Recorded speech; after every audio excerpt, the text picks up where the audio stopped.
Imagine sailing across the Mediterranean Sea at night more than 2,000 years ago. There is no GPS, no radar, no modern maps. Only the wind pushing your ship through the darkness, the stars above you, and the terrifying possibility that somewhere ahead, hidden beneath the black water, lie sharp rocks waiting to destroy your vessel. Ancient sailors feared the coastline at night. A single mistake could mean death for the entire crew. Now imagine that far on the horizon, suddenly, a light appears. At first, it looks like a star, but the closer you sail, the brighter it becomes, until you realize it is not a star at all. It is a giant tower of fire rising above the sea. A blazing beacon visible from nearly 50 kilometers away. For sailors of the ancient world, that light meant safety. It meant trade. It meant civilization. It meant the legendary city of Alexandria. And guiding ships into its harbor stood one of the most extraordinary structures humanity had ever built, the Lighthouse of Alexandria, also known as the Pharos.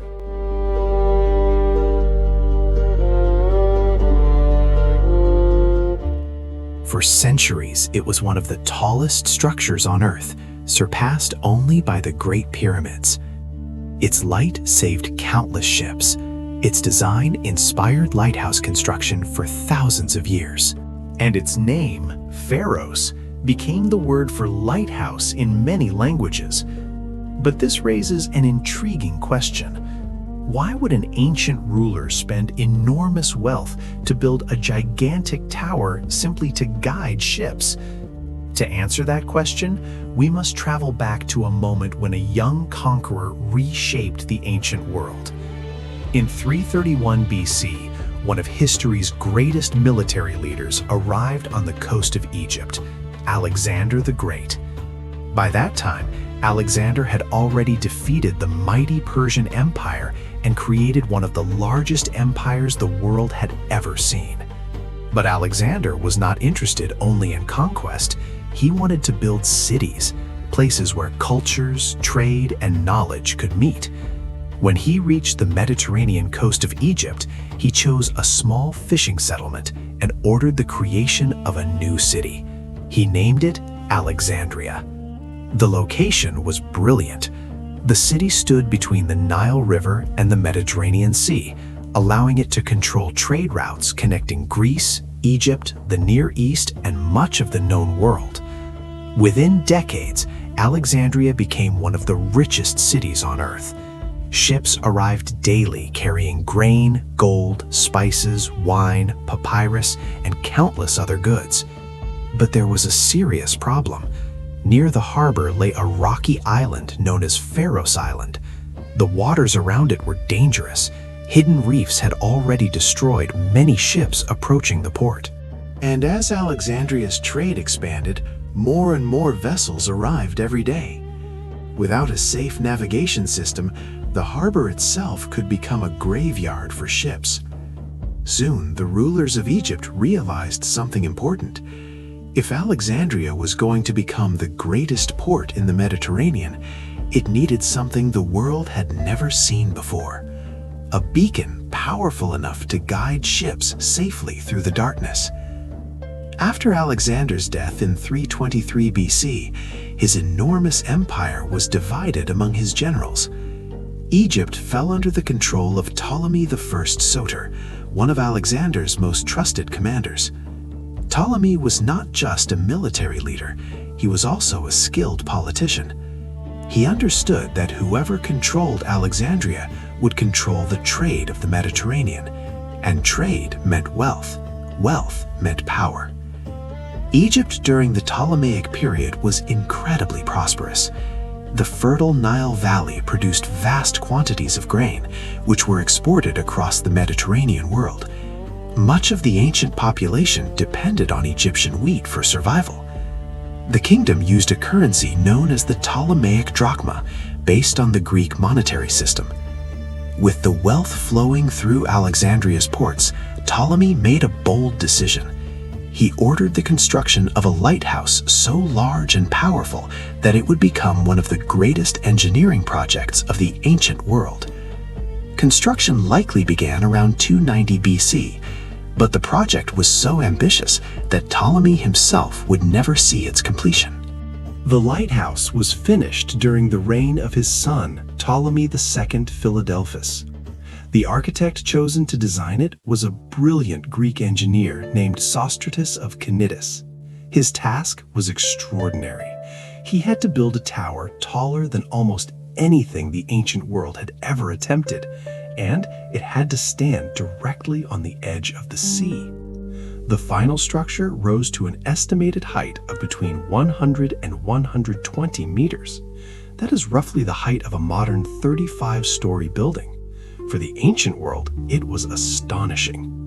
The lighthouse consisted of 3 main levels. At the bottom stood a massive square base built from enormous blocks of limestone and granite. Above that rose an elegant octagonal tower, and at the very top stood a cylindrical section where the great beacon burned. At night, a giant fire blazed at the summit. Some historians believe polished bronze mirrors were used to reflect the light far across the sea. During the day, these mirrors may have reflected sunlight, making the lighthouse visible even in daylight. Inside the structure, engineers created a spiral ramp wide enough for workers and animals to carry fuel up to the top. Imagine the logistics of this project. Hundreds of workers, engineers calculating structural weight and wind pressure, stone transported from distant quarries. Massive blocks lifted into position with ancient cranes and pulleys. The estimated cost today would likely equal hundreds of millions of dollars. But the investment was worth it, because the lighthouse achieved something extraordinary. It made Alexandria the safest harbor in the Mediterranean. Ships traveling across the sea could see its light from far away and navigate safely toward the port. The Lighthouse of Alexandria quickly became legendary. Travelers came from distant lands just to see it. Ancient writers described it as one of the 7 wonders of the world. For more than 15 centuries, it stood as a symbol of human ingenuity and ambition. But even the greatest structures cannot defeat nature forever. Beginning in the 10th century, powerful earthquakes began to strike the region. Each earthquake damaged the tower. Cracks appeared in its walls. Stones collapsed into the sea. Over the centuries, the once mighty structure slowly weakened. Finally, in the year 1323, a devastating earthquake destroyed the remaining sections of the lighthouse. The great beacon that had guided sailors for centuries was gone. But the story of the Pharos did not end there. In the 15th century, the Mamluk ruler Qaitbay ordered the construction of a fortress on the same site, using stones from the ruined lighthouse. That fortress still stands today, the Citadel of Qaitbay. And beneath the waters near Alexandria, archaeologists have discovered enormous stone blocks, believed to be fragments of the ancient lighthouse itself.